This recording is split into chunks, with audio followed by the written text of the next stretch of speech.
Paul Casey, the Kenpo Karate Hall of Fame, educational video series where we talk about Kenpo, Kenpo-related subjects, sister arts. We sometimes have special guests that come on and we talk to them about the martial arts and related. We also talk about the Kenpo Karate Hall of Fame. It's a celebration of greatness. And the Kenpo Karate Hall of Fame was created in 2014. It was influenced directly from Senior Master of the Arts, Frank Trejo. And the individuals that are chosen to be in the Kenpo Karate Hall of Fame are directly chosen by their peers. There is no board. It is directly the members recognizing people for their contributions to the martial arts. There's roughly about 9 or 10 sister systems that are in the Hall of Fame, including American Kenpo, Tracy Kenpo, Lima Lama, Kaju Kenpo, Shaolin, Chuan Fa, the BKF, and the IKCA. Those are just a few. Plus, we have also other related martial arts that are part of that, such as the Chinese. So I give a great wide berth to the law of the fist.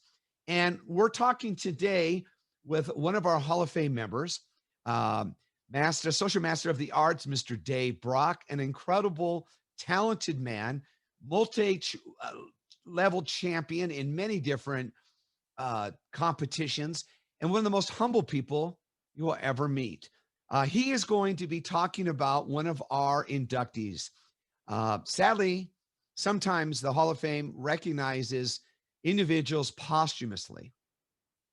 2 years ago, back in 2019, we were lucky to have Greg Spence there, and he represented Lima Lama, and he accepted on behalf of the creator, Tino Tuiolosega.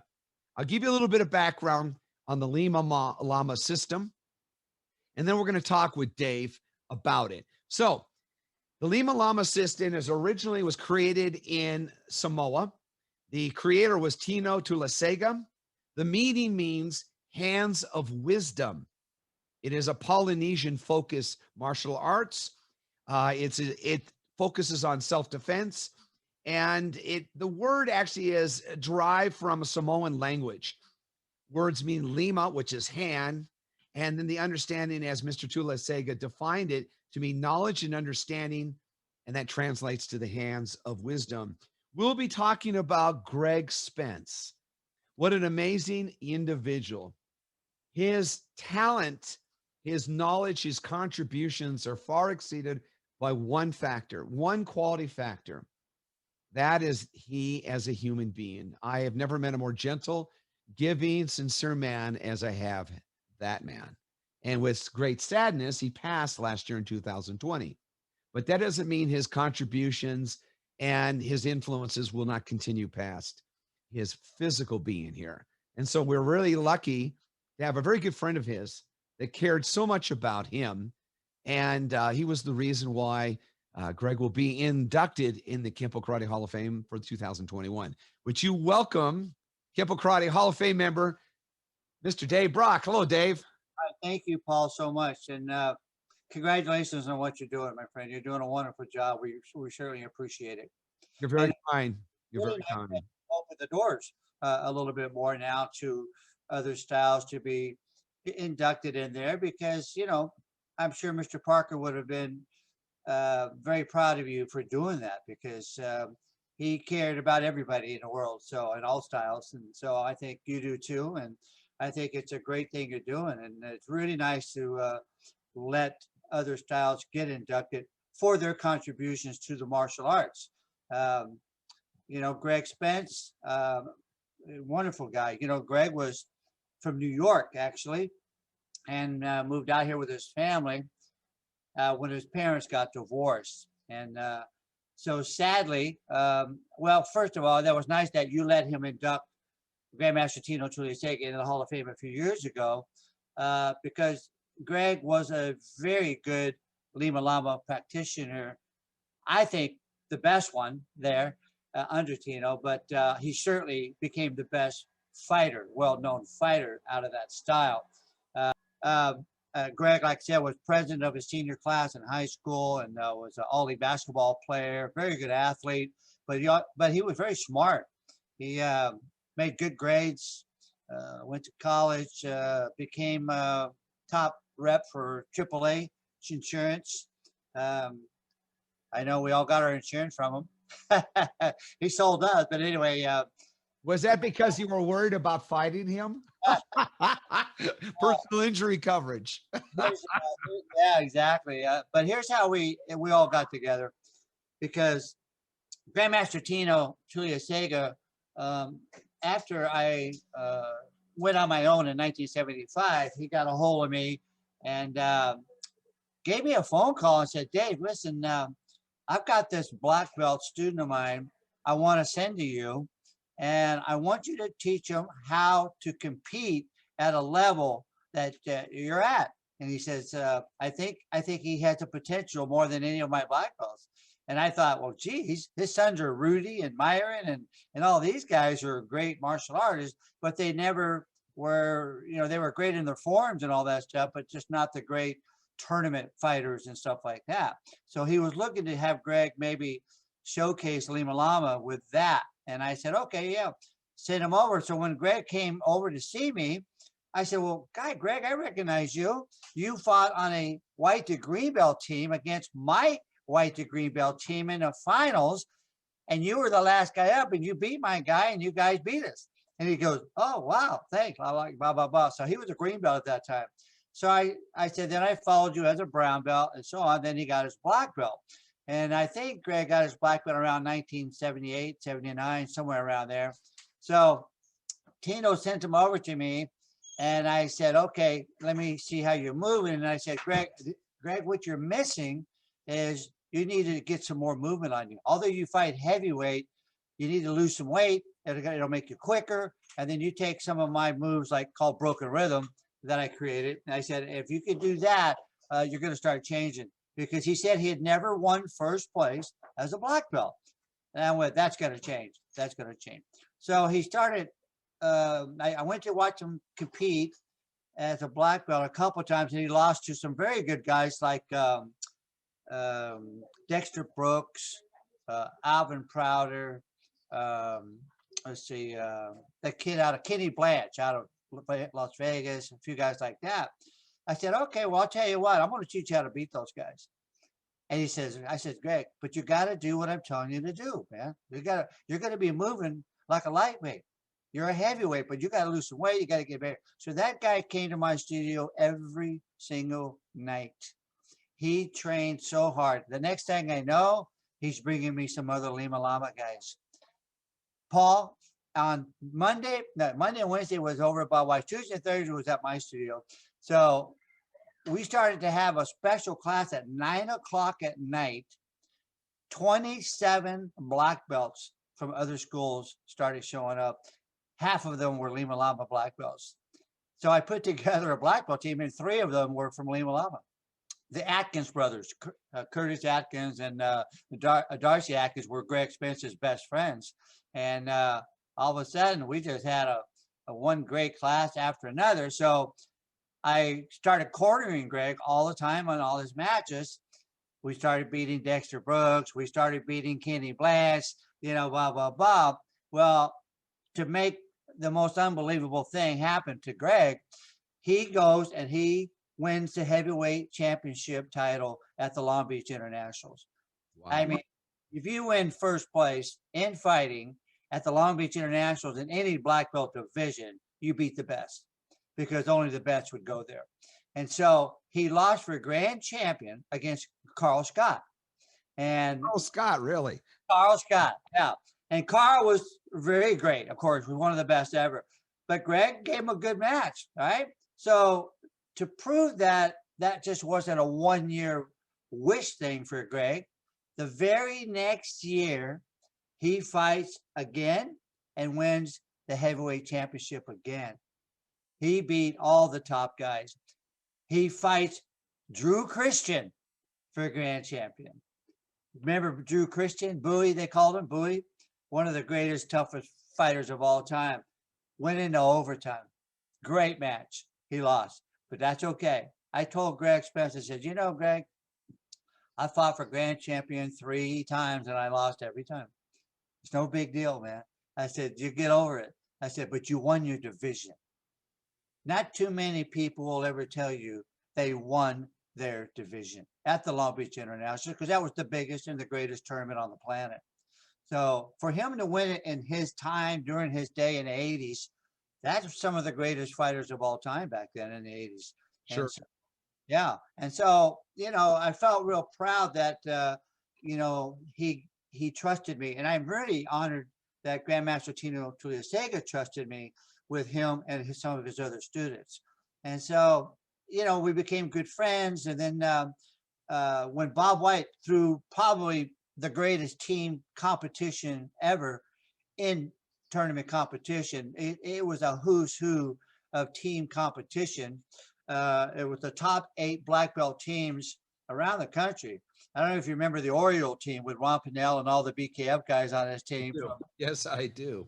Yeah, from Alvin Prouder to Dexter Brooks to Leonard Greer to Barry Gordon and all that stuff.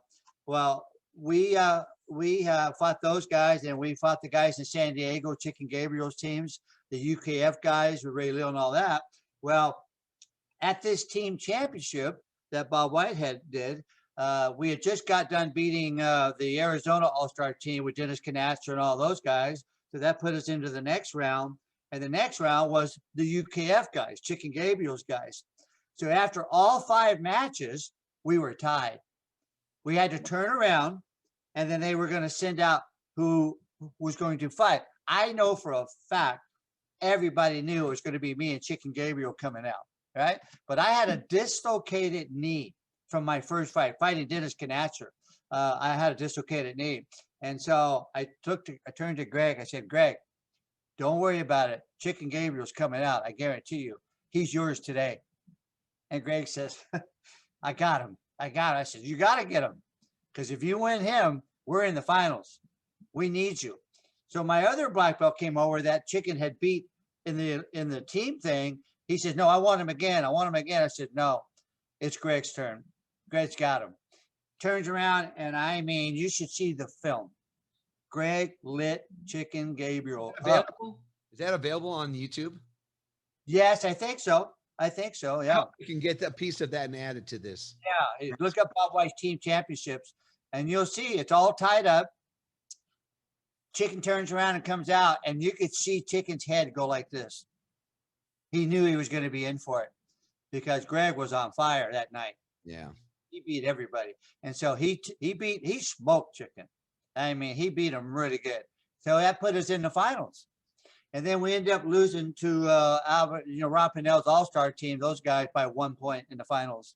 So that was cool. That was pretty cool though. But anyway, so I had a lot of trust in Greg, and he seriously was the best Lima Lama fighter. I don't care who they say he is or whatever, but Greg Spence was the best.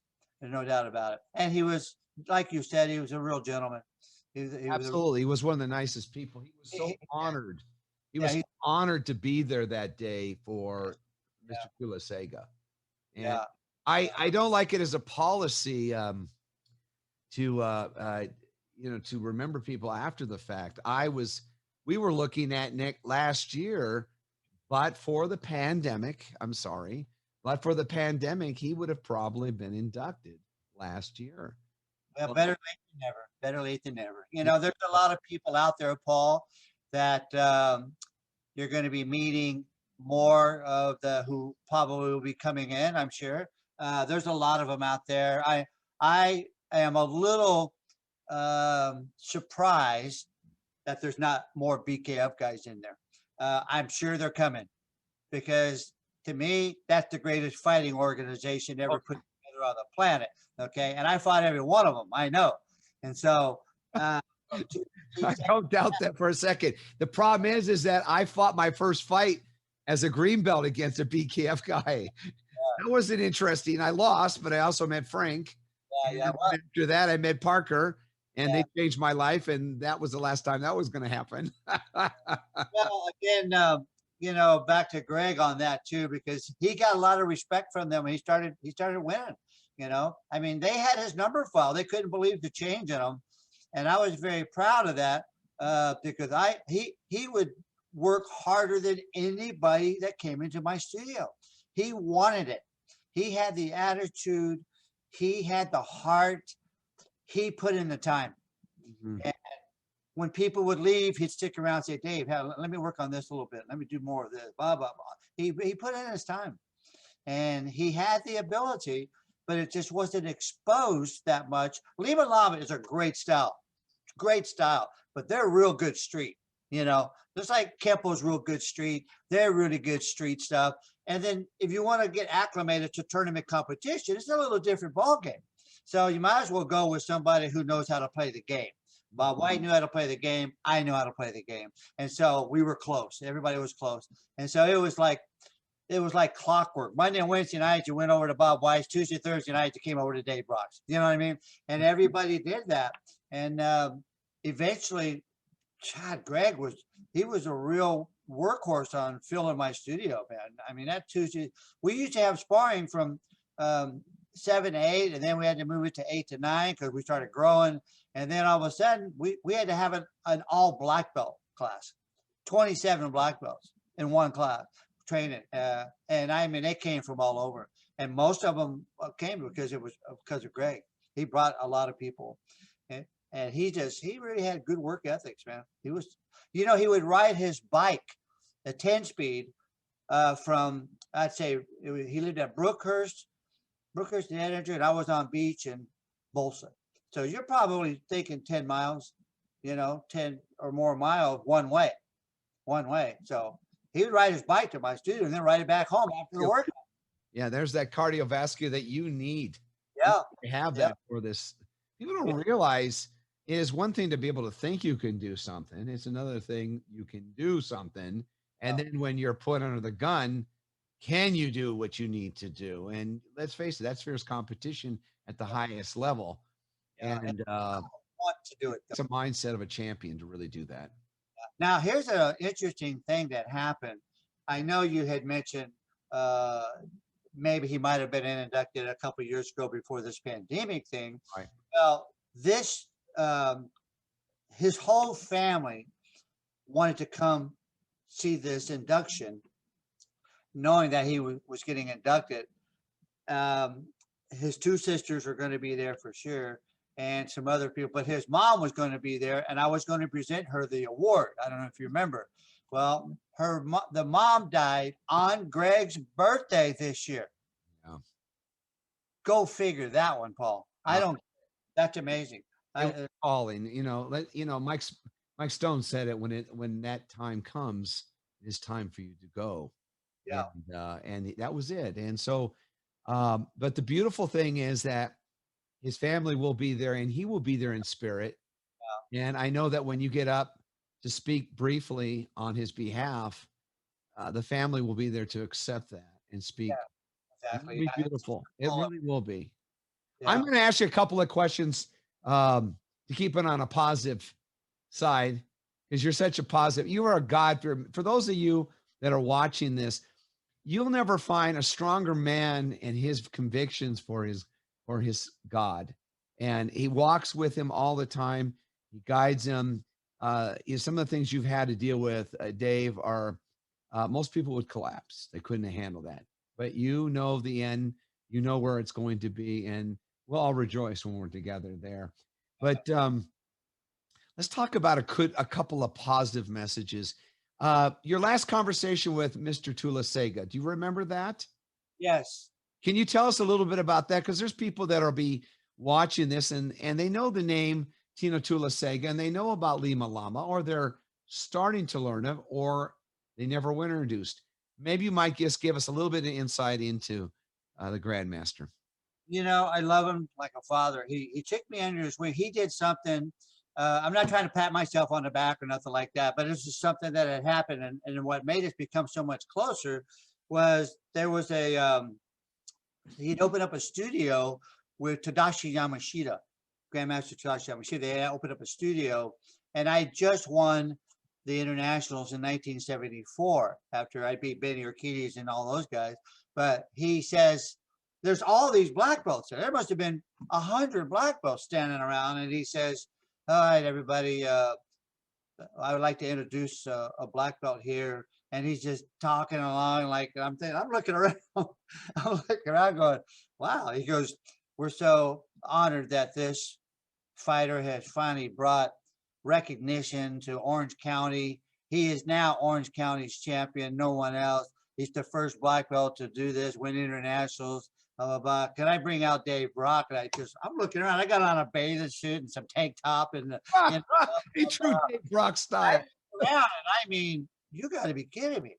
So he pulls me out there and he puts his arm around me and he says, bragging on me. And I thought, my God, and he whispers in my ear, he goes, you're our champion and you're going to stay that. He goes, and I want you to start doing some things for me with my fighters and blah, blah, blah. And he said, I want to keep meeting with you. So I was going over to his studio and meeting with him about stuff. And he had Black Belt Magazine doing an interview, and he brought me into the interview with him and everything. It was kind of cool. And I thought, where is this going? You know? And he said, I know that you broke away from Bob White. So that's probably going to cause some friction with Ed Parker and blah, blah, blah, and this and that. I said, no, I'm just on my own, you know, on my own. And he goes, well, if I could ever help you, show you some stuff, blah, blah, blah. My home is your home. All of a sudden, I'm going to his house. You know, every time that he was having an event, he would call me up on where he was sitting and sit next to him. This went on for years. And I just couldn't believe the relationship he felt to me.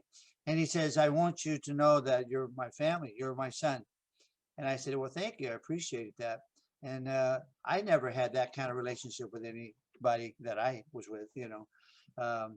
You know, it's funny you say that because if for those of you that are watching this, all you have to do is go back to the archives of the Kenpo Karate Hall of Fame YouTube page, and you will see almost 200 videos. And we were blessed to have Mr. Brock on there, and he gave us a very deep insight into his background, his history, and where he is today. And it is really insightful. And if you're ever in Orange County, I really strongly suggest you stop by and see Dave. He is a genuine human being. He will help you as best if he can. If he can't, I don't know who else can, but I'll tell you right now, go and see him. Wonderful man. And well, I had my history, Paul. I had some tough times, and I ran with some tough people. I created tough times for my family and everything else, but man, God saved my life. Sure he did. And that's why you're blessed, and that's why we're talking today. You can just see it. The aura is there with you. God smiles on you every day, Dave Brock. You're a true treasure to the Kenpo community. And when I say that collectively, one of my I love talking to Dave because you're going to get the real deal.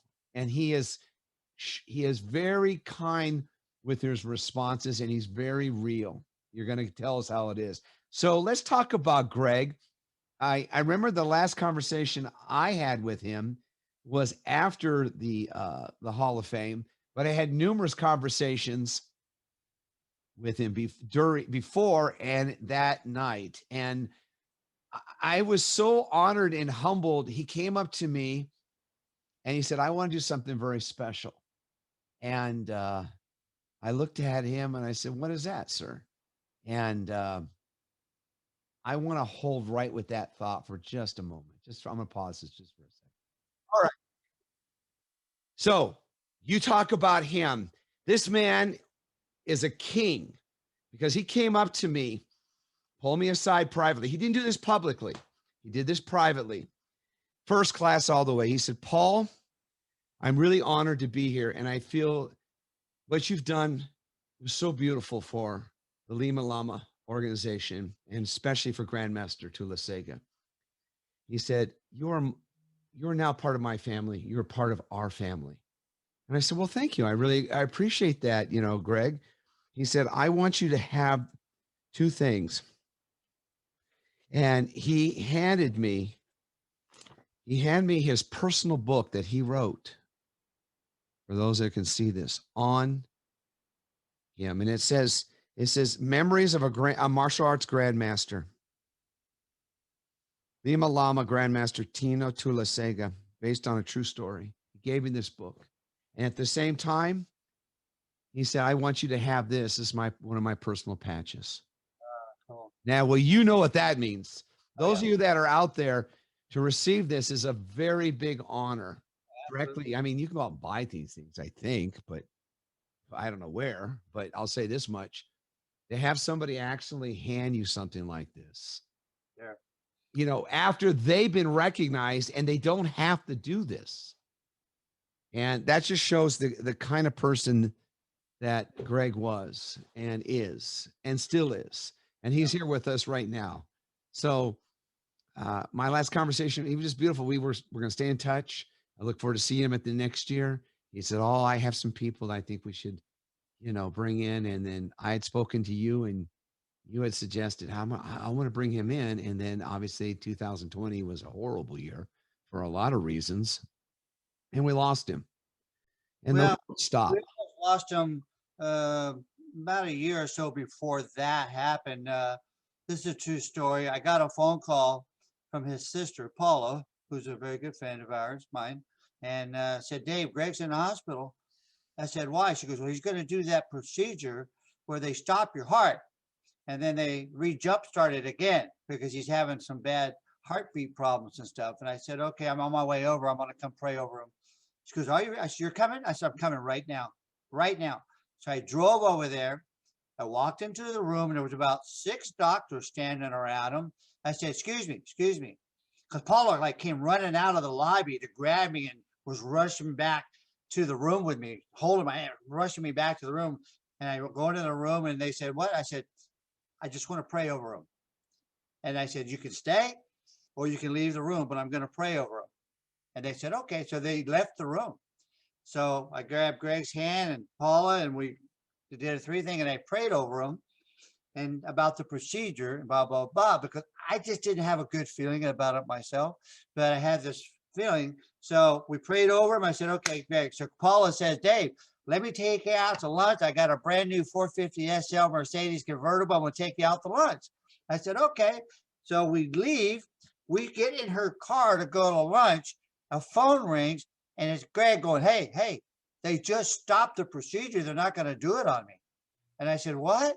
He goes, Dave, I don't know. I think your prayers just saved my life. And I said, that's pretty amazing. And Paula looks at me like, are you kidding me, Dave? I said, well, let's go get him. And they said, yeah, we found something wrong. That if we would have stopped his heart, he might not have started back up. And I went, wow.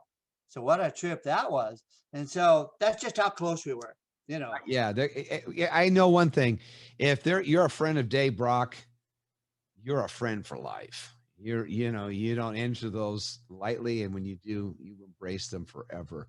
And you've been so kind to me, especially with my loss of my daughter 2 years ago, and your family. And I'll never forget how your son, just before the induction of you, 2 sons, and Justin came up to me and said, Mr. Casey, I've heard about your daughter. And as you know, I'm a minister and I want to pray for her right now. Can we do that? And your other son said, it was standing there and he said, I said, yeah, I was taken back. My mindset was to honor you and your family and everything else. And I'm going to tell you right now, the good Lord went through this man and I could feel the energy from him and that flow over me. And I honestly believe it took him back a little bit because there was a lot of energy and because he was not feeling, as you know, we both know he wasn't well. And but the Lord just went through him right then and touched him. Your family's very blessed. You have a very strong commitment with God, and it resonates. Like my son, Justin. I've never met a man that's never had anybody ever say a bad word about. He's the only guy I've ever known in my entire life. I don't think I've ever heard anybody say a bad word about Justin, about anything. He was such a wonderful person. And, you know, he was pretty talented before he got real sick. I mean, he was a great singer, went on tour with Usher and Adina Howard and everybody. He was, for a white boy, he could sing, man. He was pretty good. Yeah, he was a great person, Paul. Yeah, and that's it. So the reason for that story is to show that It's a family tradition of what it comes from. They come from you, and the energy that came from you came from your family lineage and God's hand touching and put his hand on your shoulder. So I'll conclude with this. Greg was with his. Greg, you are so beloved by so many people, and it's truly an honor in the short time that I knew you to feel that I had a kindred spirit with you. You're a beautiful soul. I know your presence is always there. I know that your family will be truly honored to remember you, and we will publicly remember you in front of the martial arts community, because we may have differences of terms, styles, thoughts, but when it gets down to it, we have more of a kindred spirit of toward one another, and we'll be honored to have Dave Brock to introduce the induction of you into the 2021 Kenpo Karate Hall of Fame. Dave, do you have any final thoughts or words you want to say? Well, it's really not about the style. It's about the person. The person learns the style, but he gives back the style. And, he creates his own self-worth and how he wants to do it. I don't know all the Kenpo techniques. I don't know all the forms, but I know what I do know. We can bring it, and we can make people very good with what we do know. And Greg was that way. Greg, I think Greg was a 5th or a 6th. I'm not sure when he passed away. Maybe he was higher. I'm not sure. But anyway, he kept trying to learn more of the Lima Lama system and then give back more of it as well. And so that's what he turned into be. That's what we should all turn into be, is learn as much as we can and give back as much as we can. Mr. Parker always said, it's not about quantity, my friend, it's about the quality.